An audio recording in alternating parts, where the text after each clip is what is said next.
Hi people, welcome to Blue K Jazz Dance. I want to share with some individuals. This is a picture of me, and what happens is, as African diaspora brother, I've been a person who's taught people all levels in education, in the community, in theatres. As a black brother, what's happened historically has been I had to create programs to break stereotypes. Parents who saw me dance would say to me, "Oh, you're such a natural dancer, you got natural timing, you're very theatrical, so natural." I'm not natural. That's the first thing. And they feel offended by me saying that. I tell them straight away, first of all, I'm a person with dyslexia. I struggled. I didn't know my right hand to my left hand. I had to learn coordination. I used to drop on the floor all the time. I had no confidence.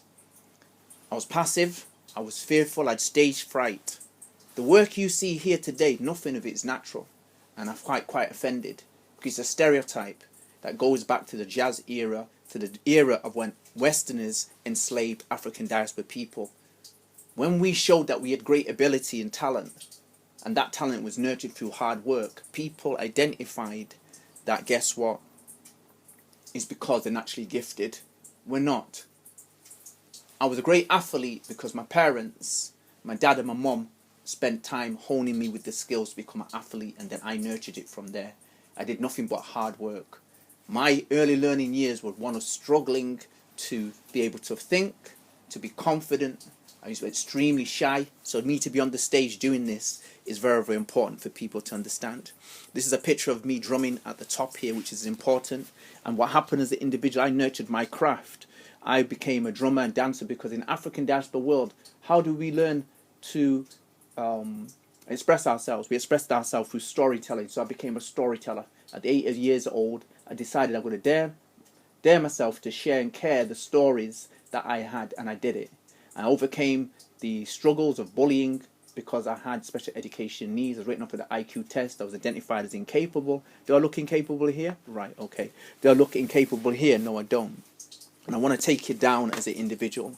One of the key things is you're going to be a dancer. You have to learn your craft. And what I did as an individual from the beginning, I self-taught myself. Because when you're in the mainstream establishment, for example, when you're doing plays, they give you lines. I used to forget my lines all the time because I had short-term memory. I didn't know I had dyslexia at the age of 41, so imagine my struggles. I created my own lab, which is a blue lab, I call it, where I worked on what I needed to do. There's methods for me to learn my lines, but you can't learn them sequential. They didn't know that, so I ended up teaching myself. To be a dancer, you have to be dramatic. Do you understand? You have to learn your craft. And what happened is a lot of young people have been trained inadequately in the mainstream industries today, are not training young people to be as equipped. If you go back to Hollywood, great thing about Hollywood, they train the artists in every aspect of their field, and they don't do that no more. So example, I started to go up and see hip-hop dance plays. Many of the dancers, many of the dancers are brilliant dancers, but couldn't act because they never nurtured it alongside their dancing, and it stands out.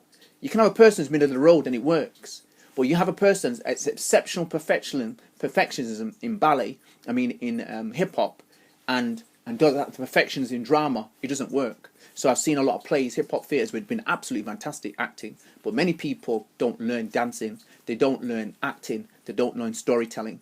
This is me just doing, I've instigated this fashion shoot. If you look into the fashion shoot, what it was very experimental. I knew about acting. I watched a lot of films.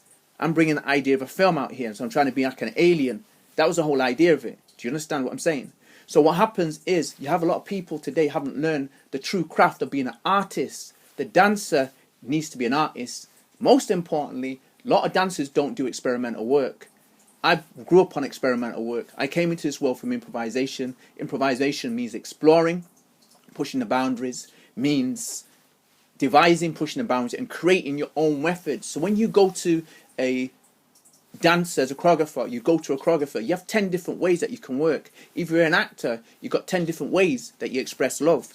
That's not being used no more, and many people are not doing. I did drumming, my process outside. I did drama, my process outside, and I did dance, and I learned different genres, and I was involved in a lot of experimental dance, avant-garde dance, music dance, and theatre, because I learnt the complementary arts.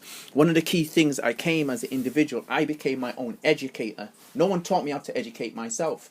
And my education programming or the way I taught, my style of teaching is exceptional because I've done it so it's not sequential. I've done it so people can work at their own pace. And that's what has made me successful as an educator of myself, educator of my son, educator of other people who've come to me because they saw you got a great ability to perform on stage. Because at the end of the day, it comes to that.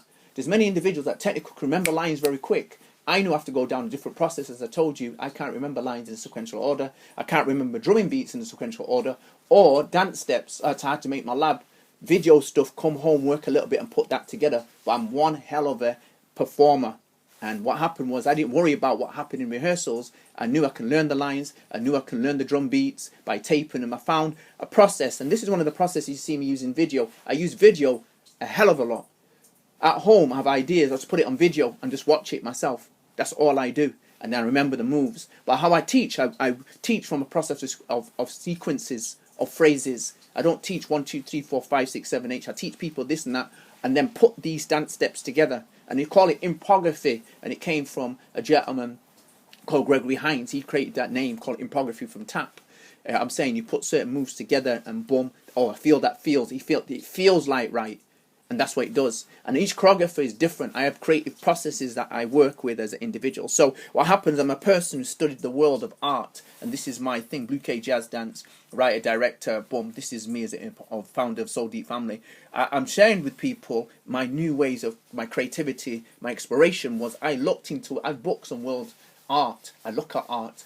Mainly it's records where I developed my own creative thinking, reading the back of records. Now these are some photographs I've developed from an individual, and each of them photographs stimulates some form of creative idea. So I use photographs stimulate creative. You see jazz, you get the feel of jazz from photographs, don't you? Well, that's what I've done as an individual. Do you know what I'm saying? These are some of my photographs that I've created at the moment, because what happens is my new creativity is actually saving my career. And that going back to talking about, a lot of people call me a natural dancer. I'm not.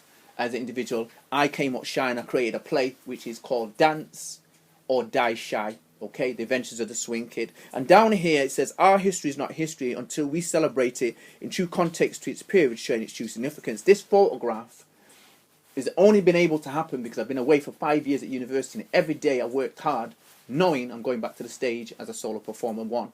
2, I've got blood poisoning raging through my body here. I'm saving my life here.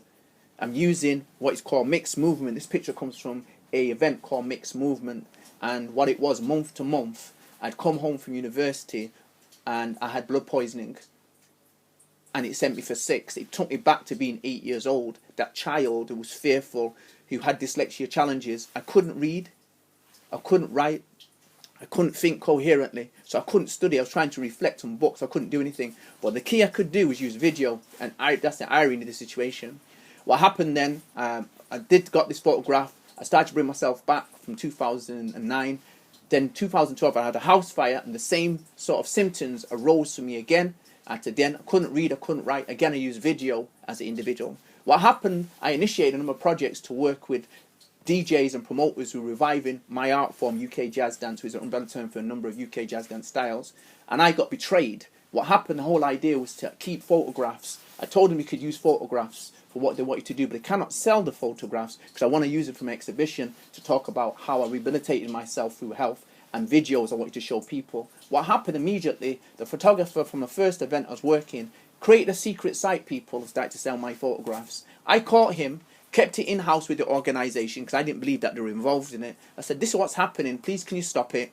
Let's get to the table to sort my photographs out. I still want to work with you because you have a precedence of supporting people in dance, in UK Jazz Dance. I tried to do that amicably, and then what happened, I got ripped off by the organisation. Not only once, not twice, but 3 times. Didn't even see it coming, and it led to a 4-hour photographic shoot. Me fashioning my clothes. After my house being burnt down, people, I had no clothes. I went out and bought new clothes for a 4-hour photographic shoot, promoting my organisation alongside 2 organisations, and I was ripped off from the photographs. An incredible story. I can't tell anybody I felt. I was very, very ill. I spent a lot of money. My father gave me a lot of money to invest in getting the clothes, etc., etc., and it went to pot. And I wouldn't use some of the photographs because one of the key things was I was extremely sick when they called for the photographic shoot, because they asked me to do it, but I thought it was going to be months later, 2 months later after the event. It was within 2-3 weeks when I'd been extremely ill. I did it, But when I looked at the photographs, as a director myself, I wouldn't use the photographs because it didn't look like a picture of health.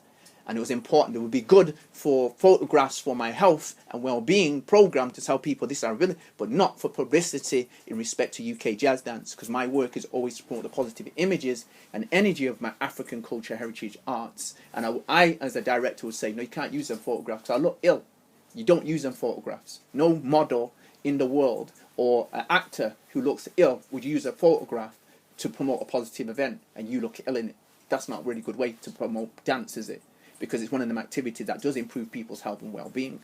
So, cut a long story short, what I was trying to share with people, one, that I've been stereotyped as a person who is a natural. I'm not natural anything. What you see here is hard work. And what happens is, when other cultures talk, Asians talk about, their people don't say Asian people are natural at dancing. They talk about hard work. When they say Western people, when you see them dancing, you never say natural. But when black people are concerned, you say, oh, they're such natural dancers. Do say mainly stating, and it's an insult, and I come back in part of my work of my advanced dance leadership. I don't just teach. I talk about, before I teach, I need to break stereotypes, because people walk in here talking about me being a natural dancer. I am not a natural dancer. I'm not a natural teacher. I work hard, and most importantly, I self-taught myself, because the mainstream industry was not teaching me the correct ways of how to. They wrote me off, and I've been, any place I've gone, I've stood out as an outstanding, exceptional performer, an outstanding, exceptional teacher, an exceptional teacher, coach, mentor, ambassador, advocate, activist, because I'm an activist first, because what happened, because the number of stereotypes that still exist inside the UK and outside about West Indian, dad Jamaican, about West Indians, incredible. We're such natural people, etc., etc. We're aimless. We've got no structure and all that. Unacceptable. Does this look like structure? Yes. And the dancing, the dance I'm doing is martial arts. I'm doing Thai boxing, Taekwondo to bring me back on the stage. Because people come to me and say, oh, Paul, it must have been ballet that you're doing.